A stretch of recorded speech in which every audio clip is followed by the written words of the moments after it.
पुण्यातल्या स्वारगेट बस स्थानकातील शिवशाही बसमध्ये तरुणीवर अत्याचार, आरोपीची ओळख पटली।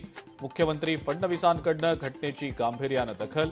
पालकमंत्री अजित पवारांनी पोलिसांकडून कारवाईचा अहवाल मागवला।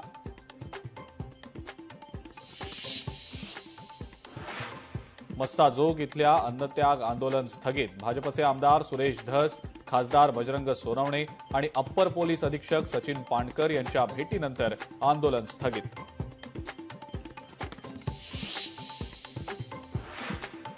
पोलीस आरोपींचे सीडीआर का काढत नाही? खासदार बजरंग सोनवणेंचा सवाल।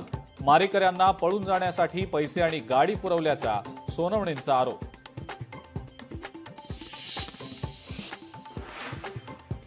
संतोष देशमुख हत्या प्रकरणी ॲडव्होकेट उज्ज्वल निकमांची विशेष सरकारी वकील म्हणून नियुक्ती, तर ॲडव्होकेट बाळासाहेब कोल्हे सुद्धा सोबतीला असणार।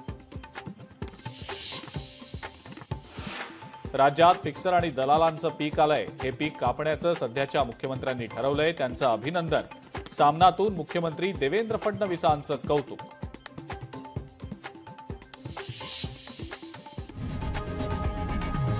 लोकशाही मराठी ऐका, पहा, जागरूक रहा।